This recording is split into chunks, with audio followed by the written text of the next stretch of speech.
যখনই হচ্ছে সারা পৃথিবীতে যখন কোনো নিপীড়নের ঘটনা ঘটে, যখন কোনো হচ্ছে অত্যাচার ঘটে, তখন কিন্তু ভয়েস রেজ করে এটা আমাদের জায়গা থেকেও দায়িত্ব। এবং বৈষম্যবিরোধী ছাত্র আন্দোলন থেকে আমরা আজকে যে প্রোগ্রামটা করেছি সেটা হচ্ছে শুধুমাত্র কলকাতার মৌমিতা হত্যাকাণ্ডের বিচার আমরা চেয়েছি তা না। গত 15 বছর আওয়ামী লীগের শাসনামলে এখানে যারা ধর্ষণ এবং হত্যার ঘটনা ঘটিয়েছে, ম্যাক্সিমাম কেস যদি আপনি স্টাডি করেন, ম্যাক্সিমাম কেস এখানে হয়েছে ক্ষমতাসীনদের দ্বারা বা ক্ষমতাসীনদের যারা মদতপুষ্ট লোকজন তাদের দ্বারা। এখানে পুলিশ বাহিনী দ্বারা ঘটেছে, এখানে ছাত্রলীগ দ্বারা ঘটেছে বা এমন শিক্ষকদের দ্বারা ঘটেছে যারা দেখা যায় সরাসরি আপনার ক্ষমতার সুবিধাভোগী।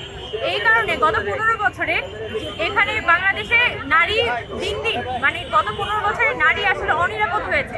এবং আমরা এই প্ল্যাটফর্ম থেকে আসলে বলতে চাই যে এখানে গত 15 বছরে যত নারী ধর্ষণ ও হত্যার ঘটনা ঘটেছে এবং যে যৌন নিপীড়নের ঘটনাগুলো ঘটেছে সেগুলোরও তদন্ত সাপেক্ষে বিচার করতে হবে। এবং এখানে আসলে এমন একটা প্রপার সিস্টেম করে উঠতে হবে যাতে কোনো ক্ষমতাসীনও যদি এই ধরনের ধর্ষণ হত্যার সাথে জড়িত থাকে তাও যাতে সে পার পেতে না পারে। এই ধরনের সিস্টেম আসলে আমাদের দেশে গড়ে উঠতে হবে, যেটা আসলে আমাদের পশ্চিমা বিশ্বগুলোতে হয় যে দেখা যায় সে যদি প্রেসিডেন্টও হয়, ধর্ষণের ঘটনায় অভিযুক্ত সে যদি প্রেসিডেন্টও হয় তাও তাই কিন্তু অপসারণ করা হয়। বাংলাদেশে কিন্তু ওই ন্যায় বিচারের শাসনটা আসলে প্রতিষ্ঠা করতে হবে, সেই বার্তাটা আসলে আমরা আমাদের এই দিয়েছি। এবং কলকাতায় মৌমিতা ধর্ষণ হত্যার যে ঘটনাটা ঘটেছে আমরা সবাই দেখেছি এটা কি ন্যাক্কারজনক। এবং মৌমিতার যে হসপিটালের যে প্রধান উনি কিন্তু বলছেন যে সে রাতে বাইরে আছে কেন বা রাতে একাকি ওই রুমে একাকি করছে।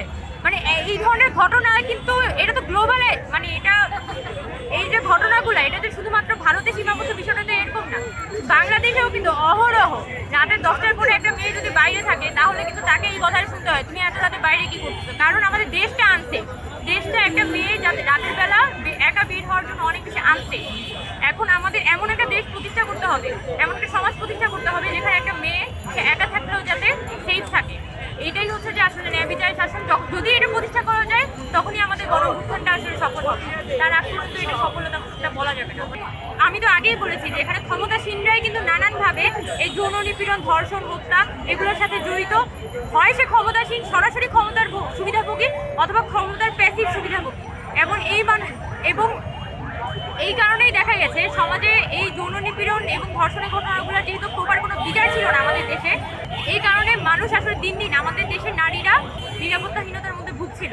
এখন এই 5 আগস্টের পরে যেহেতু আমাদের একটা গণঅভ্যুত্থান হয়েছে, আমাদের কি দায়িত্ব? প্রথমত এখানে নারীদের যত ধরনের ধর্ষণ হত্যা যৌন নিপীড়নের ঘটনা ঘটেছে সেগুলো তদন্ত সাপেক্ষে বিচার করতে হবে।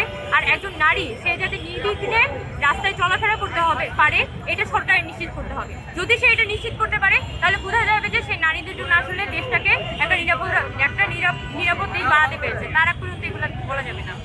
শত শত লোক মিছিলে চলেছে মশাল তুলেছে হাতে, শত শত লোক মিছিলে চলেছে মশাল তুলেছে হাতে, শত শত লোক মিছিলে চলেছে মশাল তুলেছে হাতে, শত শত লোক মিছিলে চলেছে মশাল তুলেছে হাতে, শত শত লোক মিছিলে চলেছে মশাল তুলেছে হাতে।